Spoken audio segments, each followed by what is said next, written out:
Hello guys, welcome to day 3 of e-learning for semester 1. We're going to do some more translating of equations. We're going to practice a little bit from the other day and then look at a couple new formats of style of question. So hopefully it won't be too bad. Alright, so first we've got a question like this. So it looks like a lot, but it's actually pretty straightforward. So we're going to be writing an equation in this form, ax plus b equals c, and we're going to solve a word problem. So here it says Lisa is saving money to buy a bike. She has $52 and is going to save an additional $8 each week. The bike costs $164. In how many weeks will she have enough money to buy the bike? So what we're going to be doing is picking between these two options. Okay. It says, write an equation that could be used to answer the question above. First, choose the appropriate form, then fill in the blanks with the numbers 52, 8, and 164. Let W represent the number of weeks. So the way that we handle a question like this is we're going to fill in this form ax plus b equals c. So in this case, the x would be better represented by this w. So everywhere where I say x over here, just think w over here. So sometimes our choice is to do ax minus b equals c, or in this case it'll be aw minus b equals c. Okay. So in this case, because she starts with $52 and she's saving 8 per week, that one means that the amount that she starts with, 52, is going to be added to $8 for every single week, and the total is $164. Okay? If we were to subtract, that would be like saying she's going to save $8 per week and she has to spend $52 on her cell phone each week or something like that. So the sensible answer here is to pick the top one where you're adding the two together. Okay? And then all you have to do is solve the equation. So in this case, we get 14. Let me show you how we get 14. So we have 8w plus 52 equals 164. You know that we're going to subtract 52 on both sides, and that gives us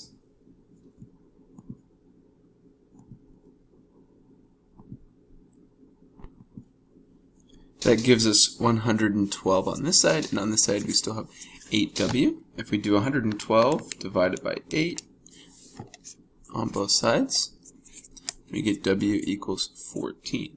So we know that that will be 14 weeks before she can afford to buy the bike. Hopefully that makes some sense. Okay, let's move on to another example. So I'll take a second and pause, let you read it and see if you can answer it without my help.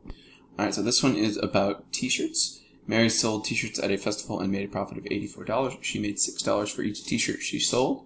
Her total expenses were $30. How many t-shirts did she sell? So we're going to write an equation in the same way. We want x to be the number of t-shirts, and we're going to try to figure out how many t-shirts she sold. So in general, in all of these, we'll go back, the ax is going to be the thing that's reoccurring each time. So something x plus something equals something. This something is always going to be our total. Or we could have something x minus something equals the total. Okay, so the total here is 84. Okay, the thing that she keeps buying each time is the $6 for the t-shirts, and her expenses, well, that's going to reduce the amount of money she made. If she just had sold 6 t-shirts or made $6 per t-shirt and didn't have any expenses, she'd make more money, but she has to spend money to make money here. She has to spend $30. So we're going to subtract that away from the number that she sold to get our total. Now, if we want to solve this bad boy, we would add 30 to both sides, and 84 plus 30 is 114. We get 6x remaining on this side, divide both sides by 6, and we get x equals 19. Okay? So you can see that here we select the one where we're subtracting, and we get x equals 19. So you're going to see a lot of similar questions just like these on your ALEKS. Okay. Next, we did a couple like this, so we'll just do one example today. We did a couple like this last time. This is where we're using, again, something plus something equals the total. And so it says on Friday, a local hamburger shop sold a combined total of 294 hamburgers and cheeseburgers. The number of cheeseburgers sold was 2 times the number of hamburgers. How many hamburgers were sold on Friday? So it's going to be something plus something equals the total. The first something going in this category is going to be hamburgers, so let's call that x. And if you read carefully, it says the number of hamburgers, the number of cheeseburgers sold was 2 times the number of hamburgers. So twice the number of hamburgers, 2x, is the number of cheeseburgers. If we add those two together, the number of hamburgers x and the number of cheeseburgers 2x, we get 294. And then we get 3x by adding or combining like terms. So x plus 2x equals 294. Then we just divide both sides by 3 and we get 98. That's how many hamburgers were sold on Friday. Okay. Let's say you tried this one on your own. Alright, so in this one we have a washer dryer. The washer costs $89.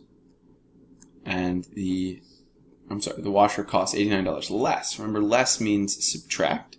The dryer we're going to call x. So the first thing will be x, the dryer, plus the cost of the washer, which is x minus 89. If we add the x's together, and then we add 89 to both sides, we have 2x equals 950. And then finally, if you divide both sides by 2, you get x equals 475. All right, for our next question, we have a new type of format, but it's the sum of the skills you've already been working on. So here, we're going to set up 2 expressions and then set them equal as an equation. We're not actually going to be solving here, which is kind of different. So in this first example, we have 2 pools, both being filled with water. The first pool has 1,900 liters of water, and the second pool starts with 1,372 liters of water. Water is being added to the first pool at a rate of 31 liters per minute. So every minute that goes by, we add 31 more liters. The next pool is getting 42 liters per minute. Okay, and x is going to be the number of minutes water has been added for.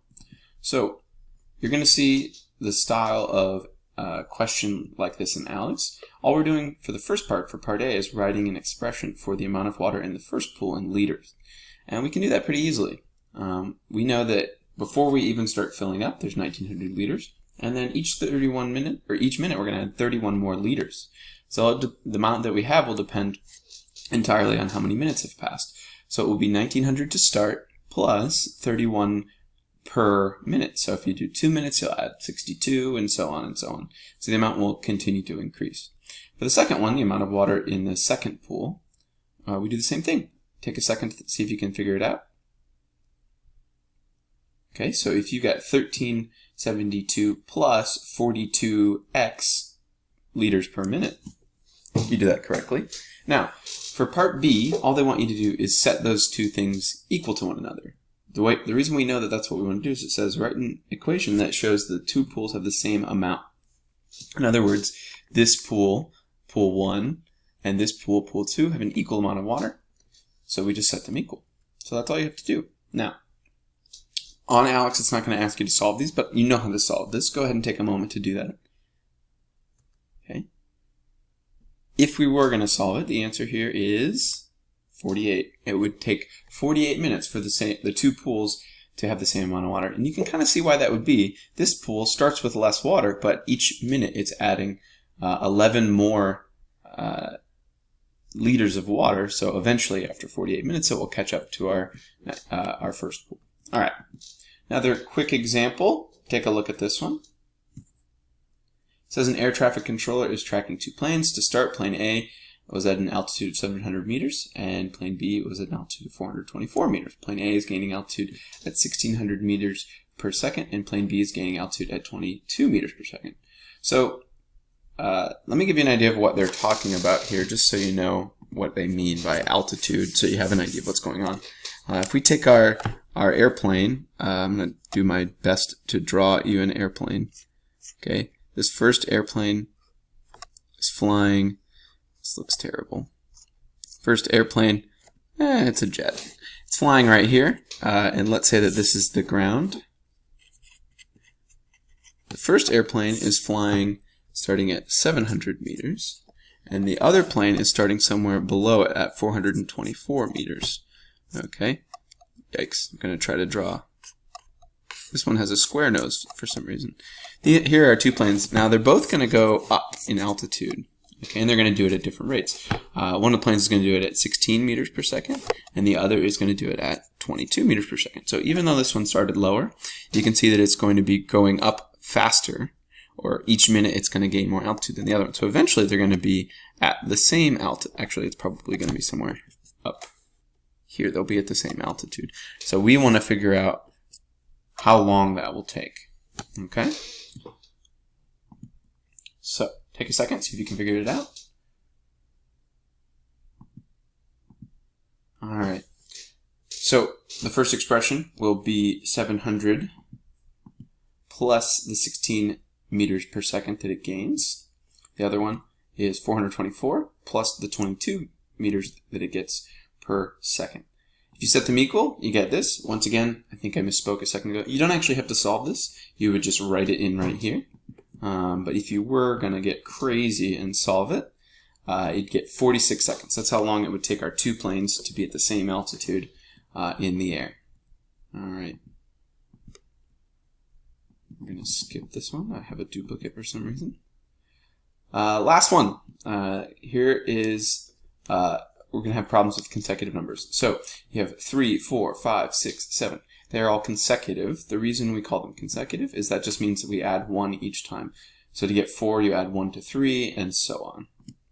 So a quick example. Which of these, A, B, C, or D, maybe there's more than one correct answer, are consecutive numbers? Take a second. If you answered B and D, you notice that 77 is followed by 78, and 106 is followed by 107. These other ones don't quite work. 89 followed by 86, you're actually going backwards, and 23 to 26 we're going up, but we want the next number. So you might see a word problem like this. The sum of two consecutive numbers is 47. What are those two numbers? Sum tells us that we're adding two numbers. We know the answer is going to be 47. Let's let x be the first number, and let's let x plus 1 be the second number. And when we do that, we get x plus 1. So this is the first number, x, and this is the next number. Now we don't know what they are yet, but we know when we add them together, we get 47. You can just solve this like any regular equation. We're going to combine like terms, so we have two x's, and we're adding 1 to that. To solve this, you subtract 1 from both sides, so you get 2x equals 46. Dividing both sides by 2, you get x equals 23. Now, on Alex, you're going to see a little bit more challenging question. You're going to see ones where there are 3 consecutive numbers. I stole this question from Alex. 3 consecutive numbers have a sum of 54. Find the integers. Remember, integers here just represent counting numbers that can be consecutive. Okay, so we're adding 3 numbers together. I want you to take a second and see if you can figure it out.